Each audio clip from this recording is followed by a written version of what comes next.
क्षितिज के काव्यखंड का अगला पाठ है आपका वाक।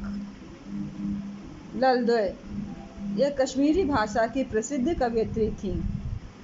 वे जाति व धर्म के भेदभाव पर विश्वास नहीं रखती थीं, धार्मिक आडंबरों का विरोध करती थीं और प्रेम को सबसे बड़ा जीवन मूल्य मानती थीं।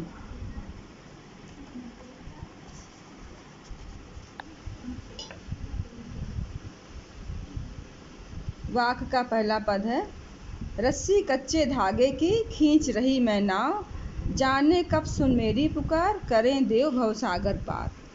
पानी टपके कच्चे सकोरे, व्यर्थ प्रयास हो रहे मेरे, जी में उठती रह हूँ, घर जाने की चाह है घेरे। रस्सी कच्चे धागे की यानी कमजोर व नाशवान साधन। कच्चा धागा कमजोर होता ही है। देवता देव ईश्वर और भवसागर संसार रूपी समुद्र है। कच्चे सकोरे जो स्वाभाविक रूप से कमजोर हो। हुक माने तड़प, पीड़ा। प्रस्तुत वाक में कवयित्री कह रही हैं उन्हें बहुत दुख है कि मैं अपने जीवन रूपी नौका को कमजोर और नाशवान कच्चे धागे की सांसों रूपी रस्सी से लगातार खींच रही हूँ। इस संसार को पार करने के लिए जो मेरा यह जीवन रूपी नौका है यह बहुत कमजोर है और श्वास कहा जाता है बहुत कमजोर होता है, उसे रस्सी के रूप में कहा है कवयित्री ने। कमजोर और नाशवान कच्चे धागे की सांसों रूपी रस्सी से लगातार खींच रही हूँ।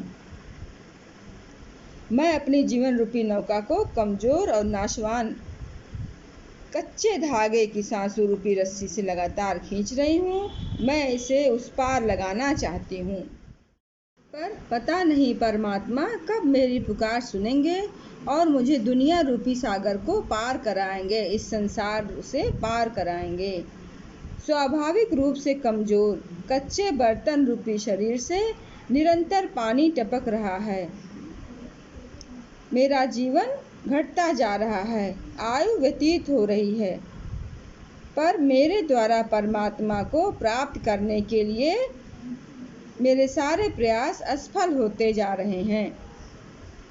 पानी टपके कच्चे सकोरे जैसे कच्चे मिट्टी के बर्तन में रखा हुआ पानी रिक्त हो जाता है। मेरे हृदय से रह रहकर पीड़ा भरी आवाज उत्पन्न हो रही है। कवयित्री कह रही है कि परमात्मा से मिलने और इस संसार को छोड़कर वापस जाने की इच्छा बार बार मुझे घेर रही है, पर वह इच्छा चाह कर भी पूरी नहीं हो रही है। इस वाक में प्रभु मिलन की व्याकुल प्यास प्रकट हुई है। कवयित्री के स्वर में वेदना है, तड़प है और ईश्वर के दर्शन पाने की पुकार है। अत्यंत सरल और मधुर भाषा है। घर परम धाम का प्रतीक है। रह रह में पुनरुक्ति प्रकाश अलंकार है। नाव का प्रतीकार्थ है प्रभु भक्ति, इसलिए रूपक अलंकार है। जीवन की उपमा कच्चे धागे की रस्सी से की गई है। नश्वरता के लिए उपमान बहुत सुंदर बन पड़ा है। इसमें रूप का अतिशयोक्ति अलंकार है।